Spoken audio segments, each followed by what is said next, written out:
from our people from the movie industry.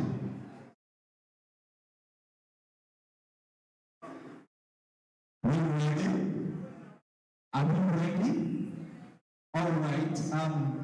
We have Matthew Alan. Let's give a round of applause as comes forward. You're welcome. You're welcome.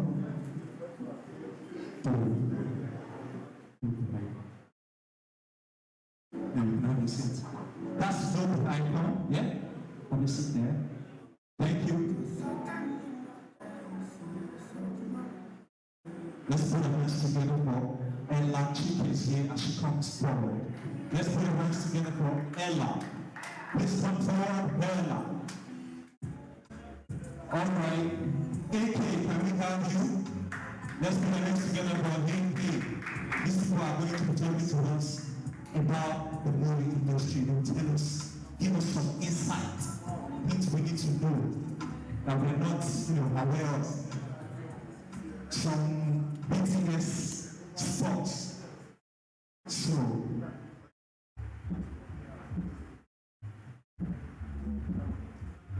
okay. Then I'll be handing the mic to Goldberry.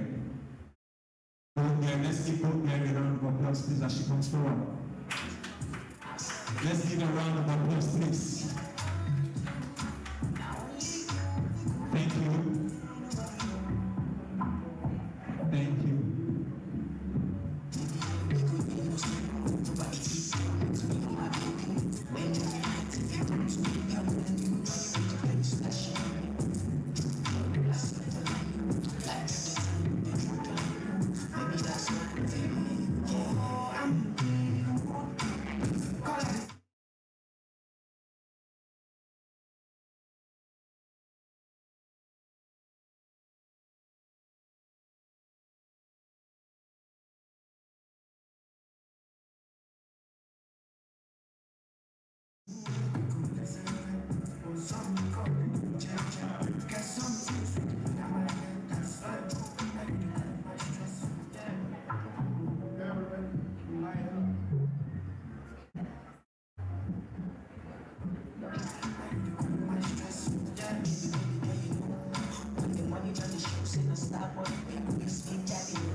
Mason. Hello everyone. Good afternoon, guys. My name is Ike Mason. I'm the director and writer of Elevator Baby, Day of Destiny, and Superstar. Yeah, I'm very glad to be here. Good afternoon, everybody. My name is Ella Chiketie. I'm a writer, I'm a filmmaker, and I recently made a short film that won the Home Video Awards. It's called Crossline. And yeah, I'm so happy to be here, and I look forward to having great conversations this afternoon with you guys. Thank you. Okay, good afternoon, everybody. I beg you to not answer me, we no go talk. Let's make this session interactive and then, if we are not ginger us, we no go fit talk. The reason why we are here is to share knowledge. One love. So my name is Matthew Alagide Olumuyiwa Dove. They call me Dove the Icon. I'm a production designer, art director, film fixer, Lagos consular. Thank you very much. I am happy to be here, and then I'm looking forward to share a lot of things that have been bottling up for years here today. Thank you. Alright, so I'm sure a lot of people must be wondering, what are filmmakers here? Why are they here? Why are we at the tech events? And long story short, we all watch movies. I believe we all watch movies. And Nollywood is improving. I believe a lot of us would agree. We've come a long way from where we used to watch Aki and Popo to now having the director of Elevator Baby right here with us, and Day of Destiny. So we are here to talk about profession as filmmakers, creating the films that you guys watch on Netflix, Amazon, cinema, and just enjoy. So my first question, or the first topic of conversation, is how we all got into the industry as filmmakers. So I want to get a little bit of background and how we decided to settle into this field. I'm going to start with Dove. Okay. Audience is still not here. Seriously. Hello guys, are we together? We there together, are we? One love, so thank you. Ask the question again, make them follow. Alright, so we want to know background, how to settle into filmmaking, how we start making films. Okay, so from my own point of view, like I said earlier, I'm an art director, production designer, so I'll just start briefly. What's art direction? What is art direction? So thank you very much. So art direction is the process of determining the look and feel of a particular work of art, in a film, music video, TV, commercials.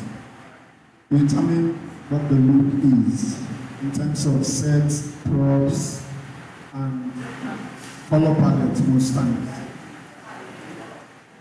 Okay, so I graduated from OAU. I did dramatic arts, Obafemi Awolowo University. I specialized in film, radio, and TV, which is cinematography. But along the line, the first production I worked with, I realized that they normally shoot TV commercials for people. So they come with this white lady from South Africa. And most of our guys, I don't talk say I understand English, or I don't talk say I hear their accent, but because I just graduated from university, sorry, I'm very comfortable speaking Pidgin, pure AJ breed, one and all. Thank you.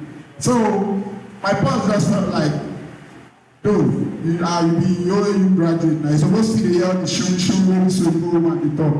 Other guys, most times when she says, get me so and so, they'll just disappear, they will not come back to set. Get me linoleum. Linoleum is carpet, but a lot of us don't know. So you just discover an art department assistant keeps disappearing from set. So my boss now said, don't just stay with this woman, whatever she wants, just. So over time, she got comfortable, and that was how I found myself being an art director, production designer, and set props person. Conclusion, art directors are your go-to guys for whatever you may need. Alright? So filmmaker or my backstory as a filmmaker. So mine was just a case of, when you watch something and then you feel like I like this thing and I want to imitate it. So I pretty much stumbled into filmmaking. First of all, I have a background in biochemistry at the University of Port Harcourt. I did want to study film, but I knew that I loved film and I loved making film. I love watching films. So the first experience I had pretty much with the film industry was I saw a screenwriting workshop. Then it was with Mr. Sanchez, the creator of the AM Hush and some of those shows, and Ake. So I saw a screenwriting workshop that he was doing, and I was like interested in it because I used to write poems, and I just thought, okay, maybe I should try screenwriting. And interestingly, I got to apply and I made it to the workshop. So that was the first time I was having like direct contact with people from the industry. And it was a different world out there. Like, when you're watching TV, it's like, you don't really know what goes on behind the scene. So this was like the first, interaction I had with the industry. And during that workshop, I got to meet so many amazing people, directors, writers, producers, and pretty much the people that work behind the scene, and some people that we see on the screen. So yeah. So after that day, I went home and I decided I'm going to be a filmmaker. So that's how I became a filmmaker, more or less. So my own origin story is deep small. I was age 16, about going to university. My father already had our lives planned out. I was supposed to go study political science and then come work for one of his friends as a politician. But that didn't pan out because in my second year I dropped out of Unilag after I got admitted to film schools of Africa called Africacomicade. So while I was in Unilag for the first 2 years, I was just applying to all the film schools around the world because I knew that film was what I wanted to do. But I come from a family where we don't act by doing, we act by, by acting. So not by saying, act by doing. We need to, like my parents need to see something for them to actually support. So when I got admitted to film schools in Africa, they came on board after sending me for deliverance. They realized that the devil was not in me. So yeah, they sent me to Africa. I studied for 3 years. Came back to the country in 2015, and just seamless. I was jobless for 6 months, and after that, I started working in the industry as a production assistant. That's what we call a runner. Basically, if someone needs pure water, I will go and find pure water. If someone needs to run a cable, I will run a cable. If you need to carry a big gel, I'll carry a big gel. But I kept learning on set. And after 4 years of climbing the ladder, I became a movie director. And so far, so good.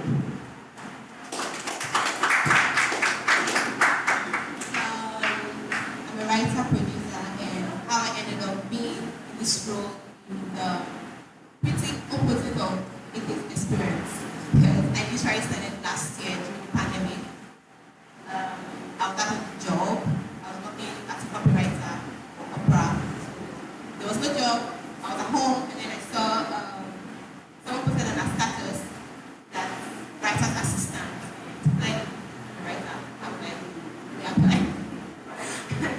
I applied, and I got an email back, I think the next day, and I recognized the name, the celebrity. I was like, wow, that's so people.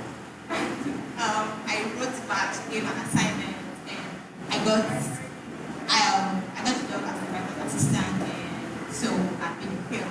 What the best part, or how I knew I wanted to settle into this role as a filmmaker was when I spoke to her, she had to call me, I spoke to her, the producer, she said the director would call me.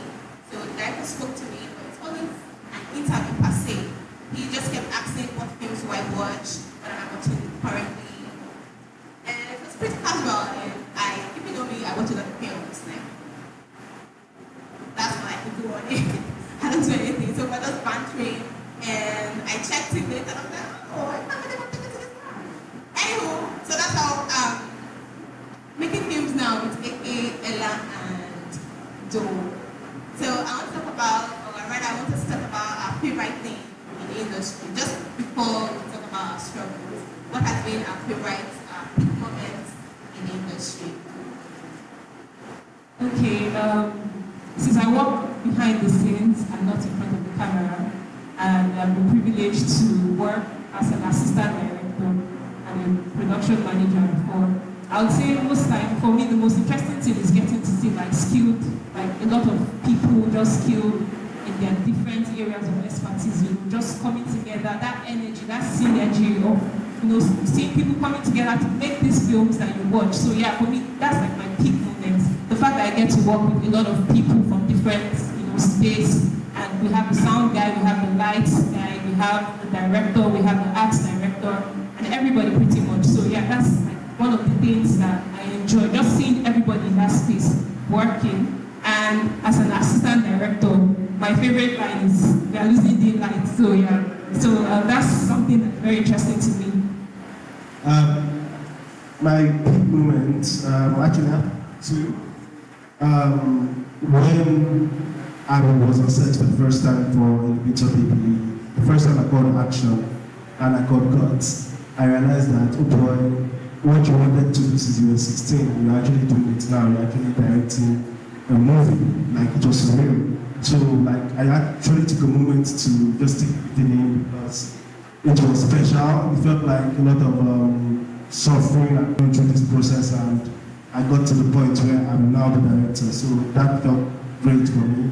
And the second big moment for me was when Tony Abraham and Timmy won EMCs for Best Actors and Actresses for Elevator Baby in 2019. 2019 was like best year, like fun. I love that year. Sorry for swearing. But I love that year, and that's one of the best years ever. We had, yeah, so climbing on stage with the actors and holding that award in my hand and seeing the joy on their faces was just everything for me.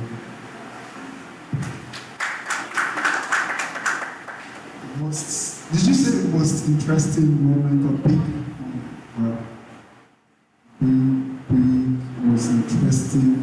Okay, let me bring it back in. So for me, as an art director, production designer, I think my big moment, most interesting moment is when I finish setting up a particular scene and the director comes up and looks at it, and then I see this big smile on his face and probably walks towards me and give me a handshake, and we did a lot of that on Superstar set.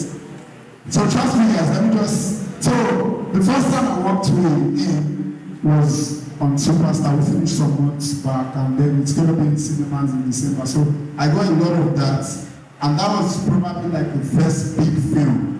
I'm more a music video person, TV commercials. I think I've done over 500 music videos and like 200 or 300 commercials. I was with Clarence for 5 years and moved to Chesson and all that. So I got a lot of that big moment with AK, being the first time I'm doing a big film, and then I walks in, it looks at the set. So most times I'll sit, like I know if I mess up, he's not going to flog me, but I don't want to see him turn to me and not have a smile on his face. So whenever he steps in, he just looks out, trying to turn my face away. So if he's really like, if I see that smile, I walk to my director, do you like him? And if he says, oh, you're the baddest, I feel very happy. And at those moments, for people that knows me, I can walk to the car and take a sip of whatever drink I have in the car. I feel like, so that's my big moment to AK Superstar. No, nothing they happen. I feel really, it's part of the film. So thank you. So Nollywood is such a decentralized industry. I mean, unlike, I think or we're rather in the space of tech pros. Like you guys go to the office, you know, there's space staff and people you look up to. But Nollywood is literally every man to himself. So my question to my colleagues is, how do you stay relevant? How do you get jobs, paying jobs? Emphasis on that. So I've sort of created something for myself where if I'm going to direct a movie, I must be people that, that writes the movie. you know, and my own, I have to be a writer director. It's that way, you know, so that's what I bring to the table. When I speak to investors, they know that they are seeing something from a unique point of view. It is my story, it is my vision, you know. They know that no other person can make this film but me, you know, because the way I position myself in negotiations and conversations. I basically just stick to writing and directing. And if I'm writing it, I'm directing it. There's no two ways about it. And most people just get on board because they've seen my work and they know what I can do. Personally, this is something I'm still trying to get around with. So for me, I've learned that in an industry that is so decentralized, all that matters, the most important thing is relationships. So wherever I work, whoever I talk to, an event like this, networking and humble brand, they're your best friends. You go talk to your producer, tell them, oh, don't just be direct. I mean, people appreciate directness, but then you have to strip some egos. Just be friendly, just talk to them and tell them what you do and pitch yourself. That's something I went to school in our final year. You need to learn how to serve yourself. Because nobody serves something. I haven't to school about that. Anyways, so just talk to people, tell them this is what you want, and follow them up. Don't just tell people this is what you want to do. Show them what and follow it up. How about you? Okay. How do I put it? First off, to be relevant or to keep getting jobs, from my own perspective, you have to be innovative, you have to keep reinventing yourself. That is key.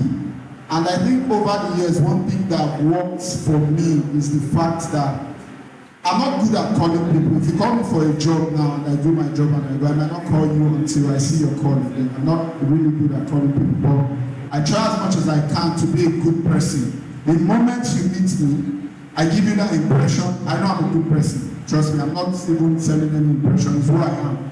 So I make you understand that I am a good person aside my work. Then when you now see my work, I'm now merging with this guy is a great guy, great personality, and then he does pretty good work. I always tell people I don't want to be the best because really, I just want to tell my own story as an art director from my own perspective. I don't want to compete with that next guy. And have it at the back of your mind, as much as I think I am a good guy, I know there are 1,000,001 people that still will not give you job. But I keep reinventing myself and I try as much as I can to be a good person. Those are the two things that works for me. There's something said about competition. I don't think sometimes a creative should compete with any other person. It's like shouting that you're the tallest midget. Nobody cares. You know, just focus on your work because our own craft is not objective, it's very subjective. You know, you need people to see your work and say it's good. You know, I remember when I made a little baby, I doubted myself. You know, and I was like, oh my God, people are going to think it's finished crap. Then one night I was sleeping in the edit suite and the security walks in because he always comes in and watches films that we're editing, you know, without sound or anything. And he was watching a little bit without the music, without the sound. And he was laughing, he was quiet, he was like, hey, yeah, I'm like, this guy is watching an unfinished film and he's feeling it. That's my validation there. That is validation that my work is good. So I don't need to put my work against someone else's work and say, oh, my film is better because our perspectives are different, you know. Sorry, the first draft of the Little Baby that somebody wrote in like 2014, you know, wasn't the same thing I wrote, you know, because my perspective is different as an artist, you know. So competition is useless if you are an artist. Just improve, you know, every day because you're only as good as your last work. I think that deserves a round of applause. Okay, yeah. So my colleagues have said like pretty much everything, and further buttress what he has said. Because this is a collaborative industry where people have to work together to get the best results. I'll just say one thing that I learned recently. success is when you compete with the next person, but excellence is when you compete with yourself. So you're in competition with your own self, and you shouldn't, as creative, you shouldn't be putting your work with the next person's work and comparing and contrasting and saying, oh, this work is better than mine, or this. No, you're your own competition. And as he said, you're only as good as your last work, your next job rather. So you should just learn to, look at yourself, put yourself as the standard. Fine, you might see other people's work that are great, but it's really about you, not them. You get?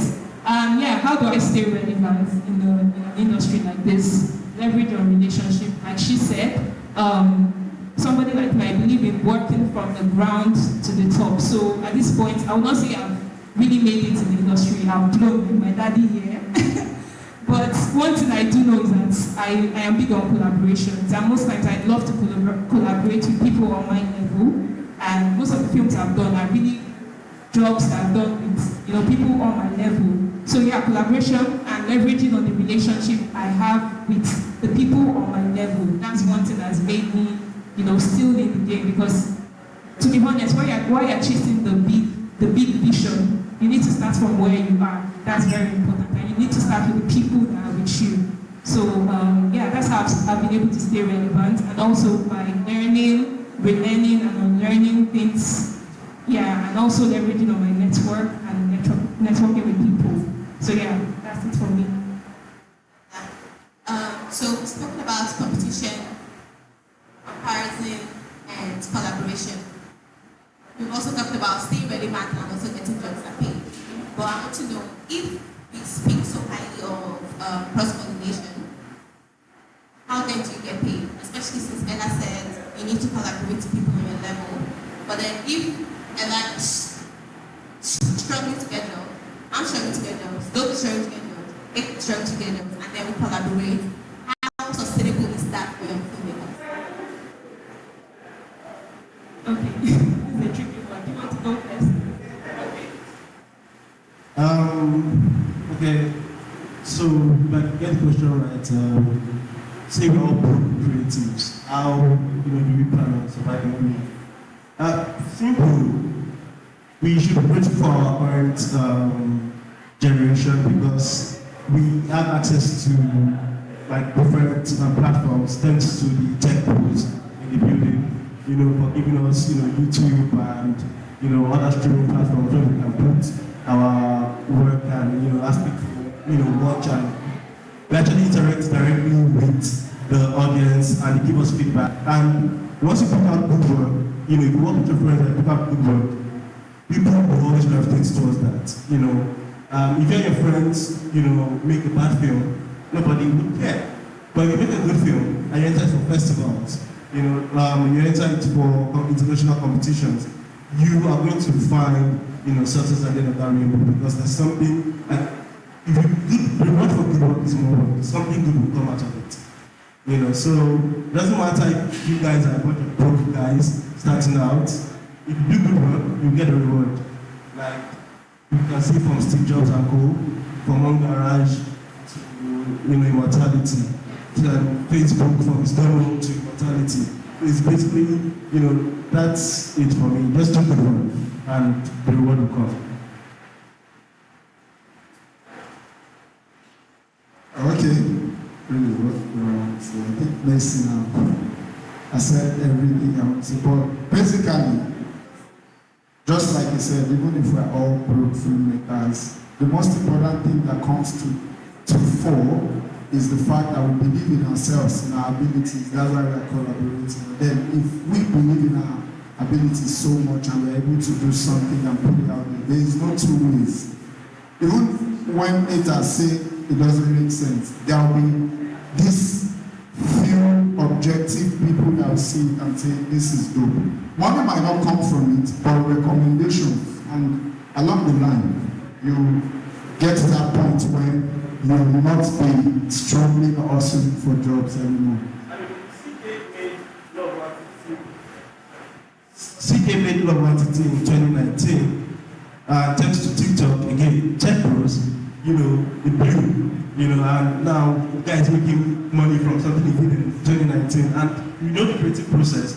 We know that what he released in 2019 might have been recorded in 2018. You know, so that's like how many years of not seeing revenue from your creative output, and all of a sudden, thanks to one app somewhere, and a few people shaking their body, boom, you know, you have millions of naira in the bank account.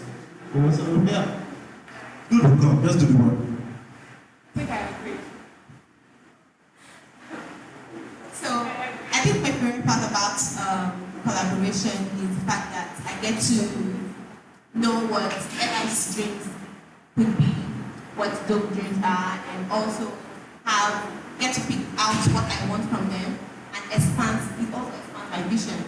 So talking about expanding my vision, I just want to know if we're clearly in a time where young people are in haste to leave the country. So and this is affecting everybody in every industry. But I want to know if this is something you've considered to leave the country in order to be in a pasture. Okay, I'll not lie.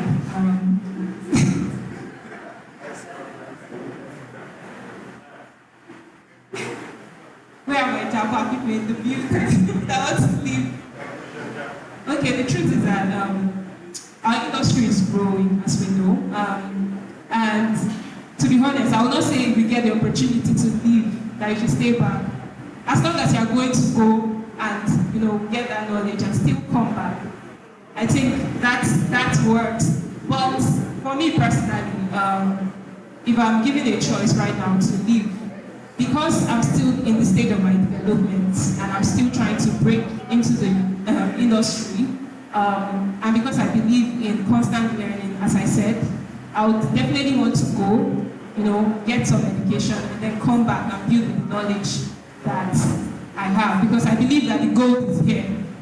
Because if the gold is not here, tell me why the likes of Amazon, Netflix, all of them, they are dying to come back here. So this is where it is. So my dear, I know people value you more than, the people, be a king in your place first before you rule the world. So yeah, for me, that's my take on that. There's a DJ in the US that once said, first conquer your neighborhood, then conquer your city, then conquer your state, then conquer your country, then conquer the continent, then conquer the world.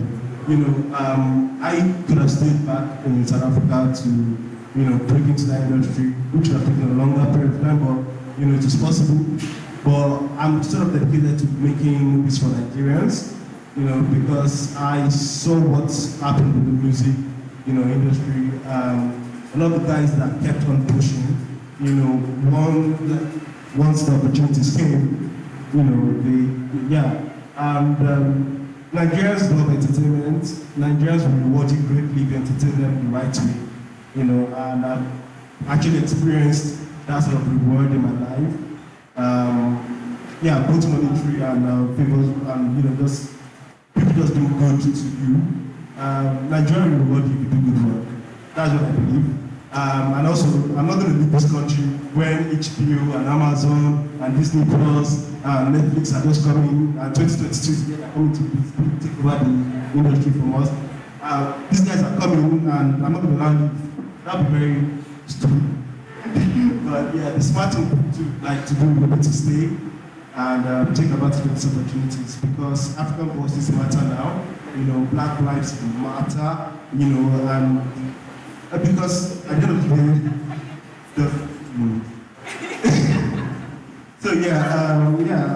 best thing to do right now as young people is to stay in the country, if you're in the film industry. If you're in the tech industry, I think as you guys know, you guys have to leave. The opportunities are out there. So yeah.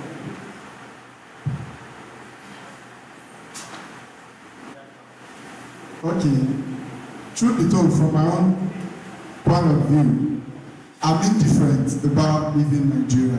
The most important thing is that for my level I dey try. So the day where I will wake up, when my spirit say don't move, we will sell the car, sell the things wey dey move. But as I dey now, I'm fine. And the good thing, just like AK said and Ella, There are so much opportunities in Nigeria. If the day where the thing go down for you, it will be like say God just opened heaven, don't throw everything down. But then it doesn't happen like every time. But if you are diligent to your craft, you do the hustle, one day Netflix will figure out money like $2 million. Life don't change. Baba, money if they give you $2 million to make a film, so the best at least I produce the film, no commercials and all that way back. If they give you big money, you know if you spend everything finish. And your crew fee still there.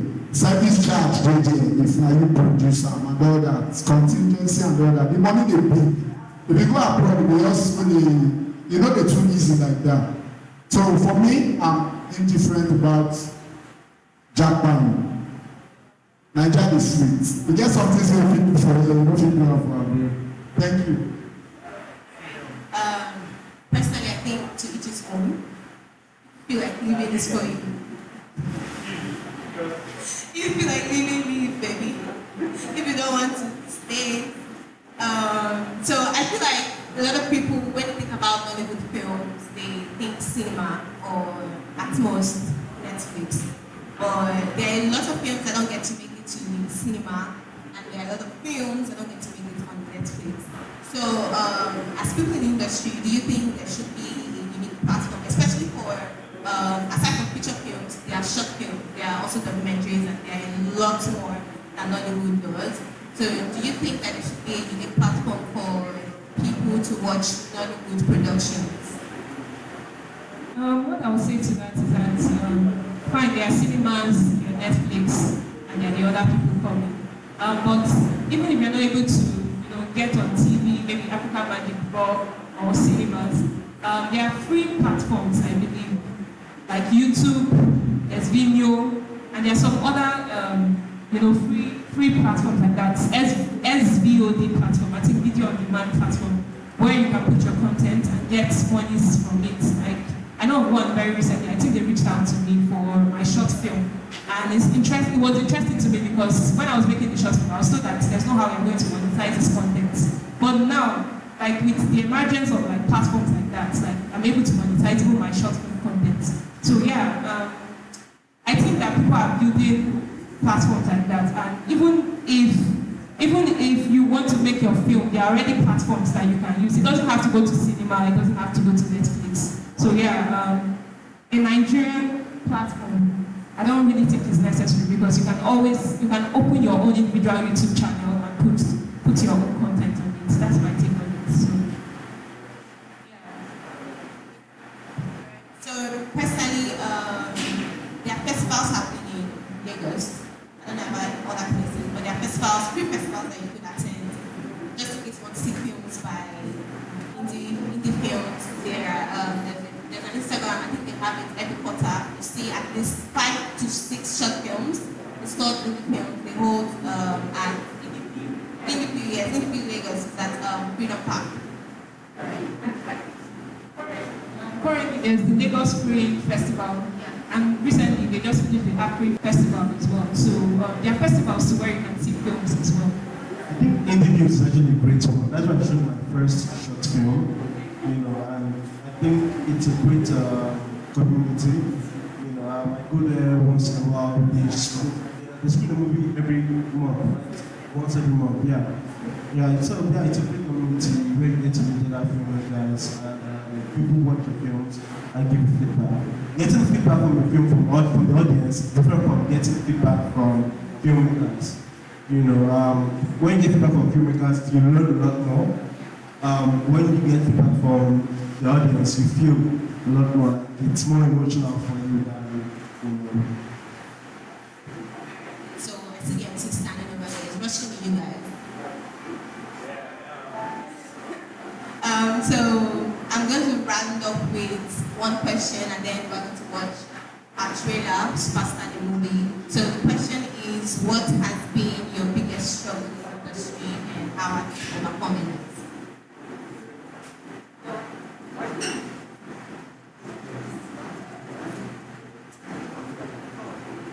Okay, my biggest struggle, the truth is, for me as an art director, I always tell people, when you call me for a job, I tell you that nothing is impossible.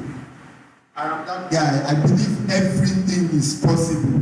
So most times I'll just tell you, if you make funds available for me as an art director, there are a lot of things I know I can make happen. So the only challenge, or like challenges, depending on how I put it, is when you want me to do something for you and then you are not providing funds that is proportional to, yes, to the vision, it's challenging. But aside that, I don't know anything that I have put in like an art department mood board, and then you say you want it and you eventually give me the budget and I am not able to pull it off. I don't think anything of such has happened. If you give me small money, the vision will be small too. If you give me the big money, so the challenge basically for me is finance. If you give me money, I'm fine. As a producer, I would say finance too, because to be honest, to make a great film, you need good money. So, and it's not really easy to access funds. But these days, thank God for people like Charles of Play that we need to like drop money to make make your film. But yeah, so far I think that's been my biggest challenge, because the best film or the biggest film I think I want to make right now, I cannot make it because I don't have that money yet. But yeah, things will change hopefully. So it's similar, it's the same thing, it's not, so it's the same thing, it's finances. So me, every time I write to scale. Like when I wrote a little bit, there's supposed to be this huge pandemonium of a massive crowd approaching the building, everybody trying to get out, it's supposed to be this top. But then look at our budget and I'm like, will it work? So I cut out like 7 scenes of pure scale, just to keep the film compact and within the budget. Year of Destiny, my friend and I wrote a time travel film that is a massive scale. We were supposed, we thought we shoot that film over a month. We shot that film in 8 days. Yeah, the VFX for the Destiny were done by 2 brilliant ladies, Dolapa and Claudia. They work for Antio Studios. Yeah, so we literally had to scale down our vision for the time travel movie because budget choke. Number one, we could not shoot for 1 month, we had to shoot for 8 days. Something that I wanted to do, we had to make it look silly. So when I read reviews of Your Destiny, people go, what the fuck was Brashaki doing, dancing up and down, blah, blah, blah. I'm like, yeah, that was a cop-out because in the script, we hadn't turned certain nerves and certain things, and when we're describing what we need to build, they're like, budget, loading. Build what you can build and move on.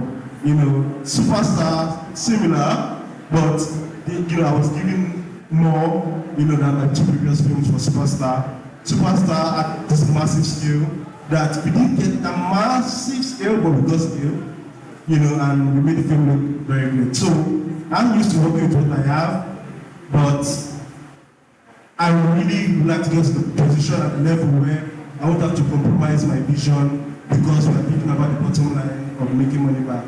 But yeah, so till then,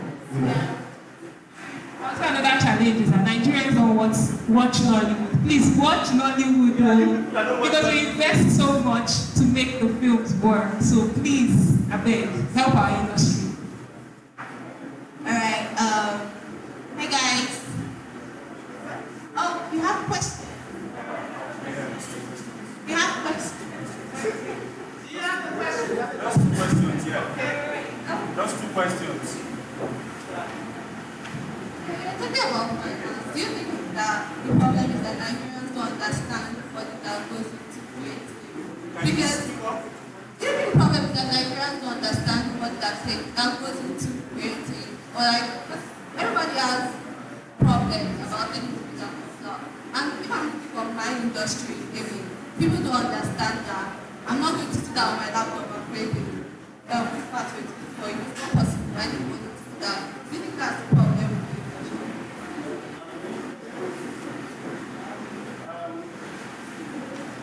yes, you know, a lot of investors even ask, oh, when am I getting my money back? You know, return on investment. And when you tell them, oh, for film, it may take 3 to 5 years to get your full money back, because once we're done with the box office, we have to go to video on demand, and we have to go to airlines, then eventually we have to come to, then we have to just go and come to terrestrial TV. So that will take like 5 years to make your money back, if you make your money back. You know, and it's a risk, you know. Sylvester Stallone made Rocky with the first Rocky with less than $200,000, ended up making close to $100 million.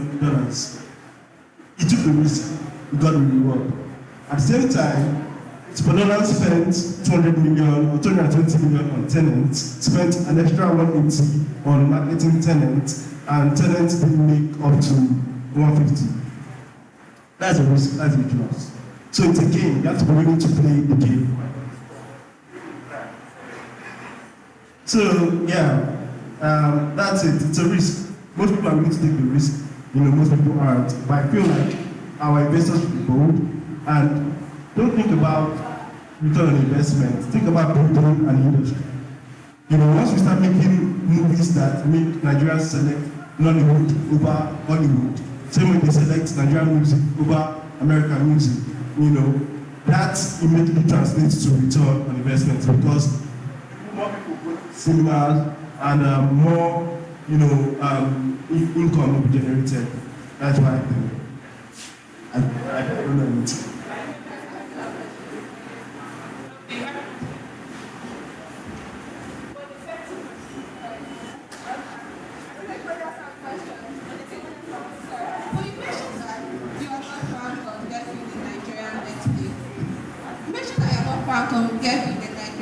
Like, I just set up your own YouTube channel.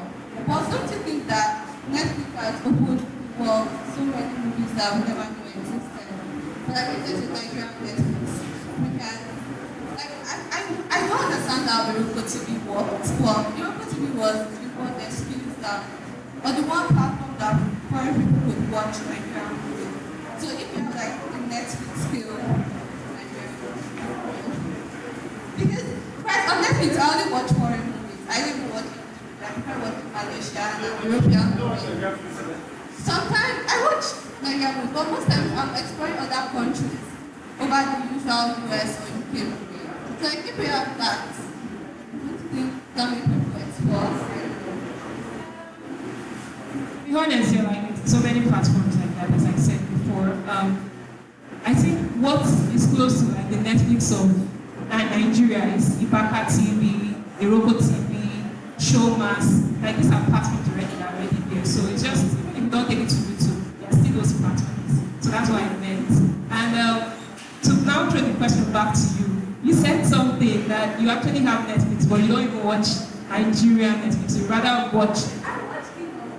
Okay. So imagine if we have all those platforms and we have those content and you guys are not watching it, you know, how would we?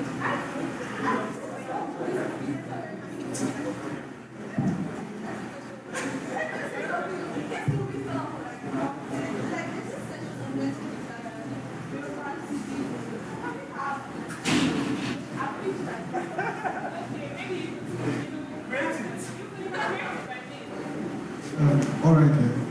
I get finance a problem because, you know, if people are not watching Nigerian movies, then finance is what they can look at.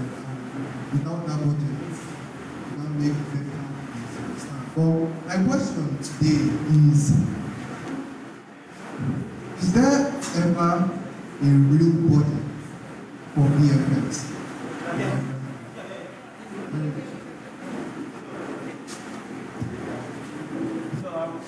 One thing that I'm always going to do is I'm always going to have VFX in my films. Whether it is good enough or not, I don't know whether people like the VFX or not. Yeah, I feel like that's the future of filmmaking. Well, it's the reality of filmmaking there. It's the future of filmmaking here. Because eventually we're going to make that movie where Nigeria goes to the moon. I know the whole by practical effects. We need visual effects. And I grew up at Anthem Studios. So when I came out from film school, I started working with Anthem Studios, Mr. Nee. And Mr. Nee came in, I saw, I basically witnessed this man create a VFX department, you know, of men and women, and each day they are improving. You know, so when I make a film, I always think, well, what are the VFX portions of this film? You know, and immediately in pre-production, realize that, you know, I will start planning for it financially. Obviously, the money is never enough. You know, the VFX thing I will say, oh, I need to render, you know, offline or and to cost excesses, and you're like, hey, God, there's no money in the budget, but people and we end up, you know, getting more work done. So some people put aside budgets for VFX if they know what they're doing. For example, Living in Bondage, God's Calling, Rattlesnake, you know, even my Destiny said, I did VFX, and some people don't like it, I don't care, I have a pocket, I move on, you know. So there's a budget, you know, and VFX is a huge part of the industry that we need to grow. I agree. Thank you so much. So we're going to our trailer. This is Superstar, directed by Ike Mason, I'm the associate producer. Sorry, before you do it, Yes. have you got the slides? Because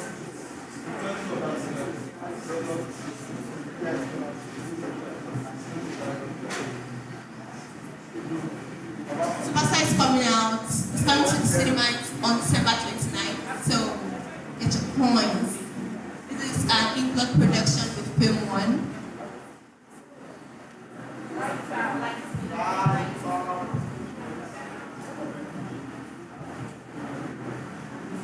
thank you very much. Yeah, it's about time.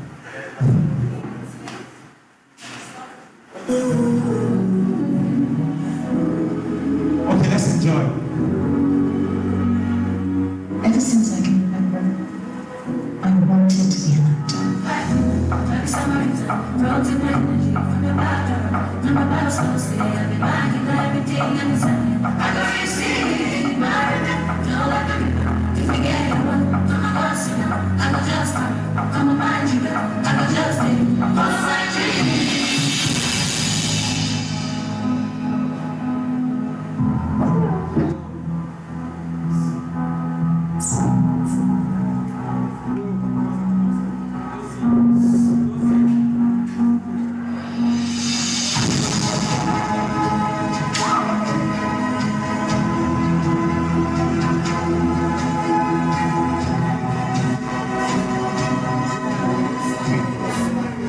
You don't have to do this. We can fight.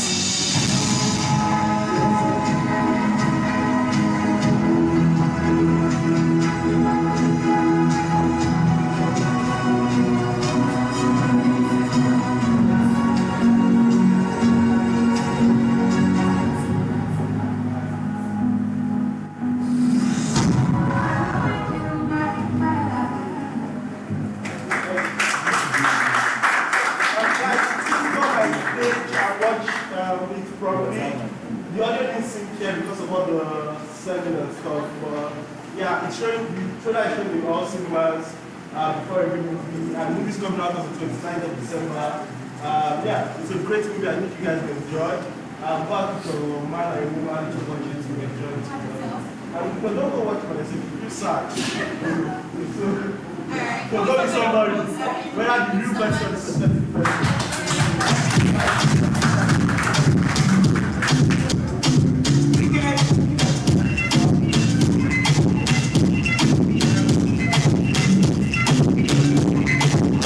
Ever since I got my first hit song, yeah,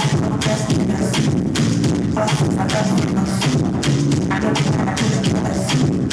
'Cause I did it.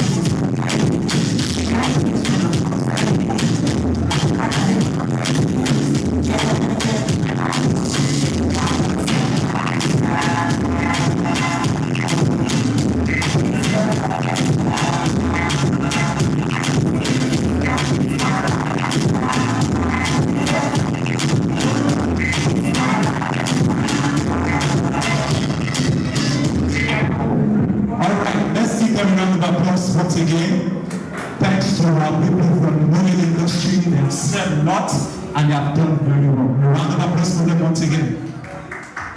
Okay, there's a random question I'd like to ask us. I'm one person I love watching movies a lot, and when I see a movie, be it Nigerian or Hollywood, there are some things that I tend to watch out for.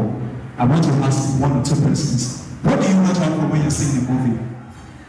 What do you look out for?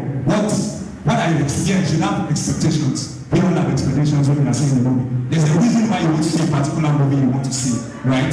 So what are your expectations? Who wants to answer? Who is interested in answering that question for us?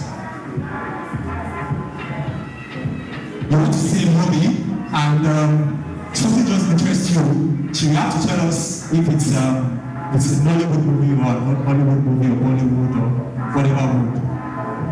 For me, actually, it's usually Hollywood. But the one thing I always want to see when I watch any movie is plot twist. Like, that's one has a very, very nice plot twist. Or something that, like, this jump effect, like, you did not see that coming. That's the reason why I enjoy James Bond, No Time to Die. That's the reason why I'm always keen towards Marvel movies, because at the end of every movie, you're always expecting something. So that's most Hollywood movies don't usually have that. New movies now do, but the plot of Hollywood movies is usually predictable. You get, so I know what will happen before the ending. It's like I'm out and over that, so I don't. The story usually follow. Anyone else? Okay. So, Hollywood. I think for me, I love seeing creativity in the areas of not only just acting, but like good use of VFX now. For example, when you watch the behind the scene of some foreign movies, like you'll be surprised. You will see cities on screen, but looking at the behind the scene, you are seeing it happening in the studio with green screens everywhere. So that type of creativity, I think we need to adopt to it. So, the very funny one. I'm not the only one who loves watching Indian movies. I am, right? I'm the only one. It's not. Why is that? Yeah, I really need to know. Because I think Indian movies, there's some things that I get to watch out for that people don't tend to really pay attention to. Forget the language. Forget the slow motion. Forget slow motion. Forget slow motion. Forget that one. What other thing? There's some other things. Imagine their camera angles. Their camera angles is mad. Well, forget that is their stigma. We know them for that already. But the things that we don't know and you don't pay attention to. Their camera angles are mad. Even their backgrounds. They try a lot. For them to have that, it's not easy now. Somebody planning from. The creativity is bad. Sometimes, you see, Nollywood and Bollywood for me is a cute problem if I want to laugh. Maybe I'm depressed about something. And I'm like, you're really go. What is the meaning of? What is the meaning of necessary? We're going to learn necessary now. You know, we need to pay attention to. What about animations? Anyone who is involved with animation movies? Animated movies. Obviously. Those of us that know games only will obviously be interested in animations. Alright, so quickly we have an entertainment. We have our dancers here.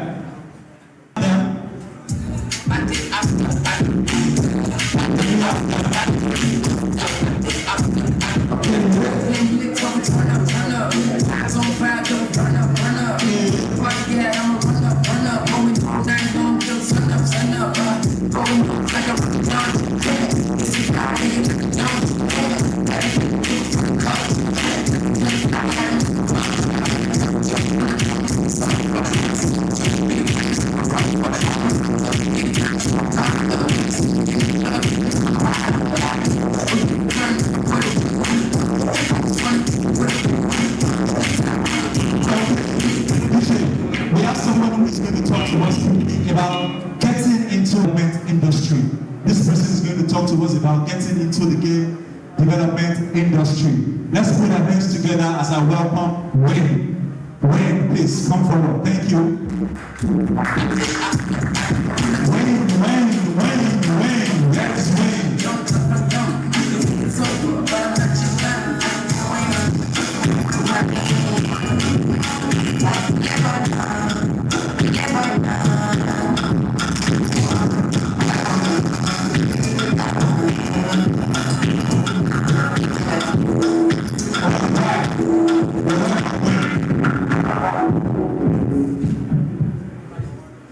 Hello everyone. My name is Africacomicade Mr. Wayne. I'm a gameplay programmer for Pop Game Studio, which is owned by Kaza as well. Sorry. We can't hear you. Can you hear me now? Yes, you can. Okay. My name is Africacomicade, aka Mr. Wayne. I'm a gameplay programmer for Pop Game Studios, owned by Kaza as well Games. Today I'm talking about how to break through to the game industry while in Nigeria. I didn't write anything for this, so I'm just going to spitball it, okay? I'll first start off how I got into being a game programmer. Okay? As a kid, I always wanted to make games. In secondary school, when it's time for career day, I always say I want to be a game creator. But at that time, I didn't know different aspects of game development. But what I didn't know was that I was very excited at playing games, Call of Duty and FIFA. So I went into esports and I started winning money. I think my first major win was World Gaming. I won around $20,000 when I was like SS1 or 2. So obviously that was a big driving force for my parents to say, because in Nigeria we have this stigma that games are for kids and all that. So from there, I started winning from just my couch in my room. That time Nigeria was actually good because everybody was on it. Then after a while, my friends were like, is there an esports community in Nigeria?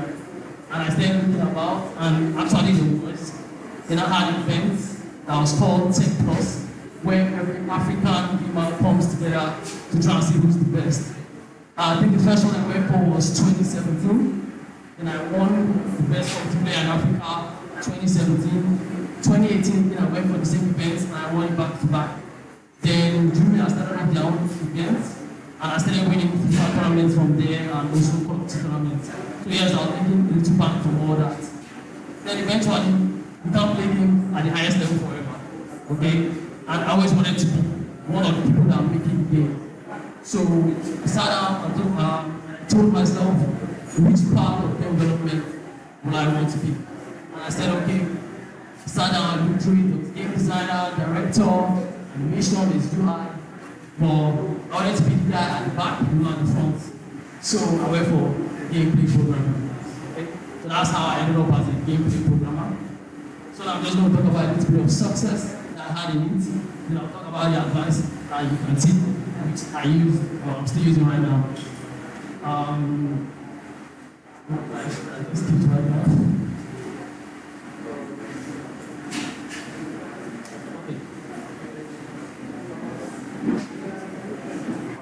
So, the first game I was contacted for after taking 1 year of esports to actually learn gameplay programming, vector maths and the rest, was a game by Intense Media, which was contacted by XAS Master Insurance Company. It's called a one-way driver. I was still amateur then, but I took it and I found out that there are a lot of things I didn't know. Okay, so I took another year off, that's 2 years gone, and I'm still learning gameplay programming. And at this point, I've dropped sports off completely. Okay? Then after that, there was a gig at Midnight Studios, a small mobile developer that work on 3D games for hyper-casual games. So I talked to a friend of mine that was working there, and he said I can be a voluntary gameplay programmer. And from there, we worked on a game called Rogue Agents, is on the score right now. That was my first major success on any game. We reached up to 500,000 downloads on Google App Store, iOS App Store. I think we reached up to like 200,000. So that was my first major success. And I first made my account grow from there. And after that, I'm staying free Nigeria very hard. Everybody wants to make a Nigerian game about gods or the rest, and I wasn't a fan of that. I'm not ready to do all that. I don't think Nigerians are ready to play Nigerian games. They still want you to create GTA Lagos or whatever that is. So I went into creating games for myself. I created a game on Apple Store and Apple Store called Mobile Games. It wasn't a success at all. So I sat down to myself and I was like, okay, there are some things I still don't know. Because the gaming market is not just about creating games and putting it up there. There are still a lot of things I do, like into marketing, ads, letting people know about your game. So there's a friend of mine, his name is Osama Peters. He works for, he's a UI UX experience researcher. He works for Subway. So I hit him up and I asked him, what are the steps that I'll actually take to break into the industry, regardless of which industry I am, because his industry is not the game industry at all. It's only the concept of market research. So the steps he told me was, first of all, you need to let yourself know that you do not know everything. Okay? Because as a programmer, whenever you do, someone first give you an advice, you always think that you know what the person is trying to advise you at. Okay? Instead, it was like, next, I should have a place where I will show my works. People don't want to bring pictures and say, I did this, I did that, many years, nobody cares about that in the gaming industry. They want to see your works, written down in one place visually, where they can just see and say, okay, this guy put them up before they did any other step. So I followed the step and I created a portfolio of myself with all the works I had at that point, and some of my sports trophies and awards written down there also. The next step, I think the major thing he gave was using LinkedIn. Okay, because LinkedIn as a platform is way bigger than everybody knows. People think it's just there because people want to post stuff and people can say, okay, this is who it is and all that. No.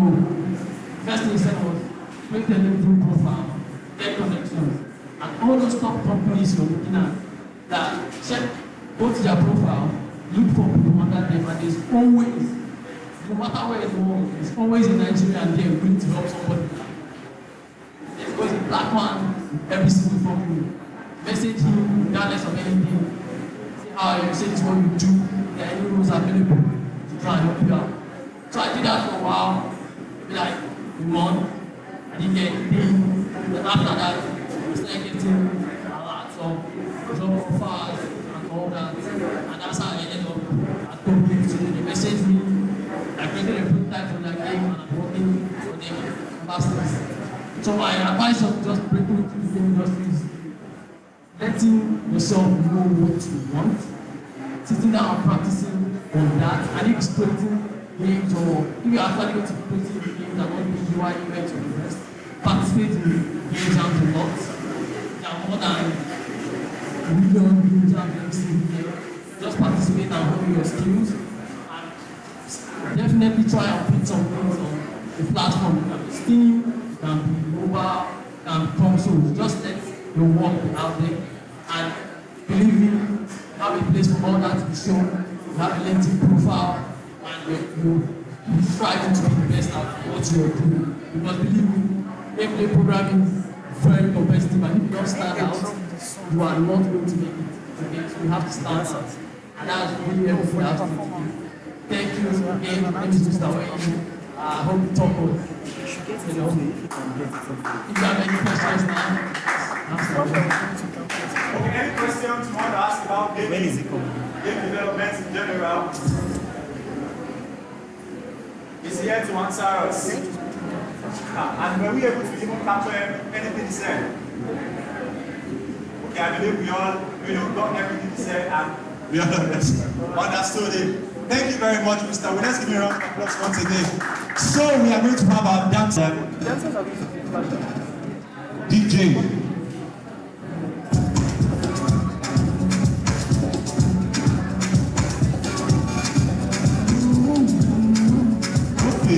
Okay, good.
Nice. So right about now, we want to know what we do at Africacomicade.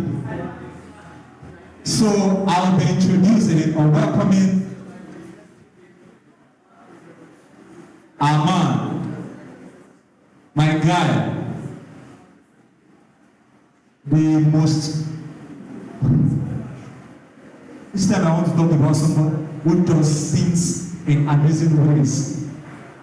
I'm honest lost for words because not all legends, not all heroes wear capes. Some of them know they get body safe. They know they know the tall. Some of them know they know the black.